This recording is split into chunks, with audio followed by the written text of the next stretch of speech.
Hammaga assalomu alaykum. Bugungi podkastimizda Rahmatullayev Elmurod akamiz shaxsan o'zlari bilan ayollardagi tug'ruqdan keyingi bo'ladigan beldagi hamda tas qismidagi og'riqlar haqida gaplashamiz. Homilador ayol tug'ib bo'lganidan keyin shu bel qismida, tos qismida og'riqlar kuzatiladi. Bu kimdir aytadi suyaklar o'z o'rniga qaytayotganidan deydi, yana kimdir bu qanaqadir suyaklarda kalsiyni kamroqligidan deydi. Buni sababi nimadan va kineziologiyaga nima bog'liqlik joyi bor? Xo'p, birinchi o'rinda tug'ruqdan keyingi beldagi og'riq bu ko'proq kesarva bo'lgan ayollarda ko'proq kuzatiladi. Ya'ni beldan narkoz qilishadi. Shuni hisobiga og'riq beradi. O'sha narkozni o'rni tarqagandan keyin ham обязательно og'riq bilan turadi. Yoki o'sha dardi kelmagan ayolga periduralka qilishadi. Ya'ni dardini keltirish uchun ukol qilishadi. Uni ham beldan pazvaloshlikka qilinadi. Bu ham xuddi shunaqa asorati beldagi og'riq bilan keladi.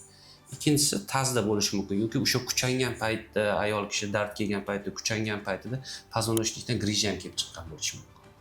Sabablari ko'p-da buni o'ylash.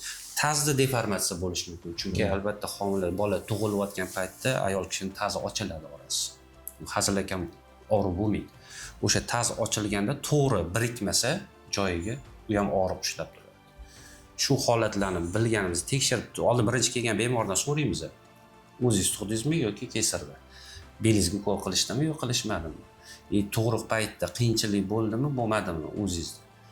O'sha holatga qarab bizga aytishadi, misol uchun, yo tug'ruqda meni belimga ukol qilishdi yoki qilishmadi.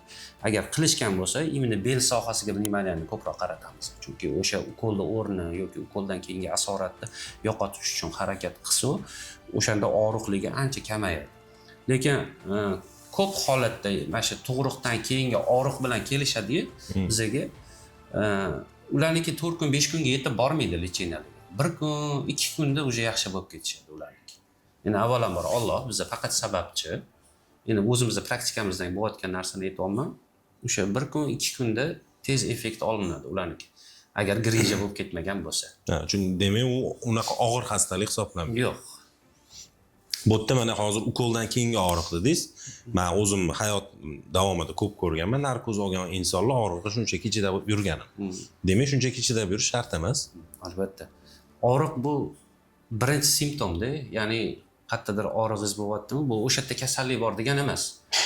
Nervlar o'zi sizga signal beradi, miya signal beradi. Menga qara, cho'ta og'riq boshlanyapti menda, cho'ta qatimdadir muammo bor. Bizda nima qilamiz? Og'riq bormi?